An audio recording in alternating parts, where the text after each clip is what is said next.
ਤੁਸੀਂ ਸੁਣ ਰਹੇ ਹੋ ਪੰਜਾਬੀ ਰੇਡੀਓ USA ਤੇ ਸਿੱਖ ਇਤਿਹਾਸ ਦੇ ਵਿੱਚ ਅੱਜ ਦਾ ਦਿਨ। ਅੱਜ 19 ਦਸੰਬਰ ਹੈ।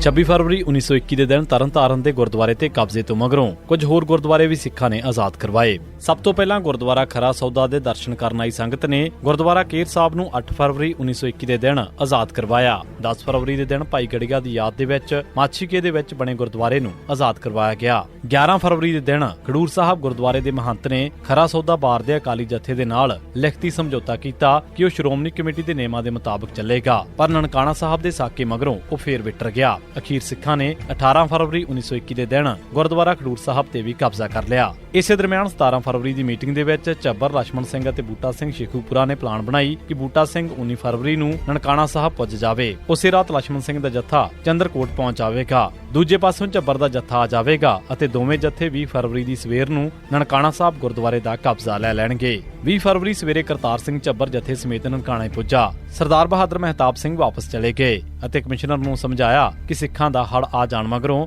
ਹਾਲਾਤ ਕੰਟਰੋਲ ਹੇਠ ਨਹੀਂ ਰਹਿ ਸਕਣਗੇ, ਇਸੇ ਕਰਕੇ ਗੁਰਦੁਆਰੇ ਦਾ ਕੰਟਰੋਲ ਸ਼੍ਰੋਮਣੀ ਕਮੇਟੀ ਨੂੰ ਦੇਣਾ ਠੀਕ ਰਹੇਗਾ। ਕੁਝ ਚਿਰ ਦੇ ਵਿੱਚ ਹੀ ਝੱਬਰ ਦਾ ਜੱਥਾ ਨਨਕਾਣਾ ਸਾਹਿਬ ਪਹੁੰਚ ਗਿਆ। ਫੌਜ ਨੇ ਉਹਨਾਂ ਨੂੰ ਡਰਾ ਧਮਕਾ ਕੇ ਰੋਕਣ ਦੀ ਕੋਸ਼ਿਸ਼ ਤਾਂ ਕੀਤੀ, ਪਰ ਇੰਨੀਆਂ ਸ਼ਹੀਦੀਆਂ ਮਗਰੋਂ ਮੌਤ ਦਾ ਡਰ ਕਿਸੇ ਵੀ ਸਿੱਖ ਨੂੰ ਰੋਕ ਨਹੀਂ ਸੀ ਸਕਦਾ। ਉਧਰ ਫੌਜ ਵੀ ਹਰਗਿਜ਼ ਗੋਲੀ ਚਲਾਉਣ ਜਾਂ ਫਿਰ ਕਿਸੇ ਹੋਰ ਐਕਸ਼ਨ ਲੈਣ ਦਾ ਖਤਰਾ ਮੁੱਲ ਲੈਣ ਵਾਸਤੇ ਤਿਆਰ ਨਹੀਂ ਸੀ। ਅਖੀਰ ਮੌਕੇ ਦੀ ਨਜ਼ਾਕਤ ਨੂੰ ਮਹਿਸੂਸ ਕਰਦਿਆਂ ਸਰਕਾਰ ਨੇ ਇੱਕ 7 ਮੈਂਬਰੀ ਸਿੱਖ ਕਮੇਟੀ ਨੂੰ ਗੁਰਦੁਆਰੇ ਦੀਆਂ ਚਾਬੀਆਂ ਸੌਂਪ ਦਿੱਤੀਆਂ। ਇਸ ਤੋਂ ਮਗਰੋਂ ਕੁਝ ਮਹੰਤਾਂ ਨੇ ਅਕਲ ਕਰਦਿਆਂ ਗੁਰਦੁਆਰਿਆਂ ਨੂੰ ਸ਼੍ਰੋਮਣੀ ਕਮੇਟੀ ਦੇ ਹਵਾਲੇ ਕਰਨਾ ਸ਼ੁਰੂ ਕਰ ਦਿੱਤਾ।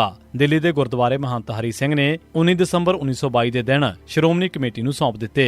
ਇਸ ਤੋਂ ਮਗਰੋਂ ਅਨੰਦਪੁਰ ਸਾਹਿਬ ਅਤੇ ਕੀਰਤਪੁਰ ਸਾਹਿਬ ਦੇ ਗੁਰਦੁਆਰਿਆਂ ਜਿਨ੍ਹਾਂ ਉੱਤੇ ਸੋਢੀ ਪਰਿਵਾਰਾਂ ਦੇ ਕਬਜ਼ੇ ਸਨ, ਉਹਨਾਂ ਨੇ ਵੀ ਸਾਰਾ ਕੁਝ ਸ਼੍ਰੋਮਣੀ ਗੁਰਦੁਆਰਾ ਪ੍ਰਬੰਧਕ ਕਮੇਟੀ ਦੇ ਹਵਾਲੇ ਕਰ ਦਿੱਤਾ। 19 ਦਸੰਬਰ 1924 ਬੱਬਰਾਂ ਦੇ ਕੇਸ ਦੇ ਵਿੱਚ 96 ਸਿੰਘਾਂ ਨੂੰ ਗ੍ਰਿਫਤਾਰ ਕਰਕੇ ਉਹਨਾਂ ਤੇ ਮੁਕੱਦਮਾ ਚਲਾਇਆ ਗਿਆ ਸੀ। ਕੇਸ ਦੇ ਦੌਰਾਨ ਬੱਬਰਾਂ ਨੇ ਪੈਰਵਾਈ ਕਰਨ ਤੋਂ ਨਾ ਕਰ ਦਿੱਤੀ ਸੀ, ਬਲਕਿ ਕਿਸ਼ਨ ਸਿੰਘ ਗੱਜ ਨੇ ਤਾਂ ਅਦਾਲਤ ਦੇ ਵਿੱਚ ਬਿਆਨ ਦੇ ਕੇ ਸ਼ਰੇਆਮ ਐਕਸ਼ਨ ਕਰਨਾ ਕਬੂਲ ਵੀ ਕੀਤਾ ਅਤੇ ਕਿਹਾ ਕਿ ਅਸੀਂ ਅੰਗਰੇਜ਼ੀ ਅਦਾਲਤਾਂ ਨੂੰ ਨਹੀਂ ਮੰਨਦੇ ਅਤੇ ਧਰਮ ਦੇ ਵਾਸਤੇ ਜਾਨਾਂ ਦੇਣ ਵਾਸਤੇ ਹਰ ਵੇਲੇ ਤਿਆਰ ਹਾਂ।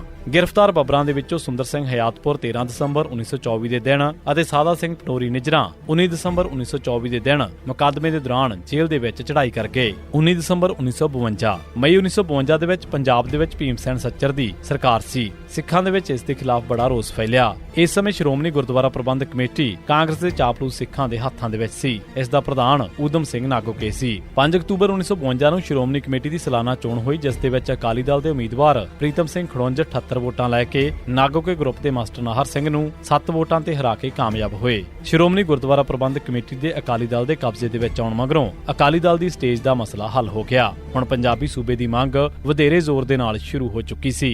ਨਵੰਬਰ 1952 ਦੇ ਵਿੱਚ ਅਕਾਲੀ ਦਲ ਦੇ ਪ੍ਰਧਾਨ ਨੇ ਸਿੱਖ ਸਟੂਡੈਂਟਸ ਫੈਡਰੇਸ਼ਨ ਦੀ ਕਨਵੈਨਸ਼ਨ ਦੇ ਵਿੱਚ ਇਹ ਗੱਲ ਬੋਲਦਿਆਂ ਪੰਜਾਬੀ ਸੂਬੇ ਦੀ ਮੰਗ ਦੁਹਰਾਈ ਸੀ। ਇਹਨਾਂ ਦਿਨਾਂ ਦੇ ਵਿੱਚ 19 ਦਸੰਬਰ 1952 ਦੇ ਦਿਨ ਤੇਲਗੂ ਆਗੂ ਪੋਟੀ ਸਰੀ ਰੁਮਲੂ ਬੋਲੀ ਦੇ ਆਧਾਰ ਤੇ ਆਂਧਰਾ ਪ੍ਰਦੇਸ਼ ਦੀ ਕੈਮੀ ਵਾਸਤੇ ਮਰਨ ਵਰਤ ਰੱਖ ਕੇ ਜਾਨ ਤੇ ਖੇਡ ਗਿਆ। ਇਸ ਦੇ ਨਾਲ ਆਂਧਰਾ ਸੂਬਾ ਤਾਂ ਬਣਨਾ ਹੀ ਸੀ, ਪਰ ਨਾਲ ਹੀ ਪੰਜਾਬੀ ਸੂਬੇ ਦੀ ਮੰਗ ਦਾ ਬਿਗਲ ਵੀ ਵੱਜ ਚੁੱਕਿਆ ਸੀ। ਇਸ ਦਾ ਪਹਿਲਾ ਪੜਾਅ ਸੀ ਪੈਪਸੂ ਅਕਾਲੀ ਦਲ ਦੇ ਪ੍ਰਧਾਨ ਸੰਪੂਰਨ ਸਿੰਘ ਰਾਮਾ ਦਾ ਮਰਨ ਵਰਤ ਰੱਖਣ ਦਾ ਐਲਾਨ ਕਰਨਾ। ਸੰਪੂਰਨ ਸਿੰਘ ਨੇ ਮਰਨ ਵਰਤ ਸ਼ੁਰੂ ਕਰ ਦਿੱਤਾ, ਪਰ ਕੁਝ ਦਿਨਾਂ ਮਗਰੋਂ ਸਿਹਤ ਖਰਾਬ ਹੋਣ ਦੀ ਬਣਾ ਤੇ ਛੁਡਵਾ ਦਿੱਤਾ ਗਿਆ। 19 ਦਸੰਬਰ 1988 ਦੇ ਦਿਨ ਪੰਜਾਬ ਪੁਲਿਸ ਨੇ ਕਾਰਜ ਸਿੰਘ ਪੁੱਤਰ ਸੂਬਾ ਸਿੰਘ ਸਰਪੰਚ ਭੂਰਾ ਕੋਨਾ ਅੰਮ੍ਰਿਤਸਰ ਅਤੇ ਰੇਸ਼ਮ ਸਿੰਘ ਉਰਫ ਸ਼ੇਰ ਸਿੰਘ ਪੁੱਤਰ ਜਗੀਰ ਸਿੰਘ ਵਾਸੀ ਬੱਗੇ ਕੇ ਖੁਰਦ ਫਿਰੋਜ਼ਪੁਰ ਨੂੰ ਨਕਲੀ ਪੁਲਿਸ ਮੁਕਾਬਲੇ ਦੇ ਵਿੱਚ ਸ਼ਹੀਦ ਕੀਤਾ। ਏਸੀ ਸਿੱਖ ਇਤਿਹਾਸ ਦੇ ਵਿੱਚ ਅੱਜ ਦਾ ਦਿਨ। ਤੁਸੀਂ ਸੁਣਦੇ ਰਹੋ ਪੰਜਾਬੀ ਰੇਡੀਓ USA।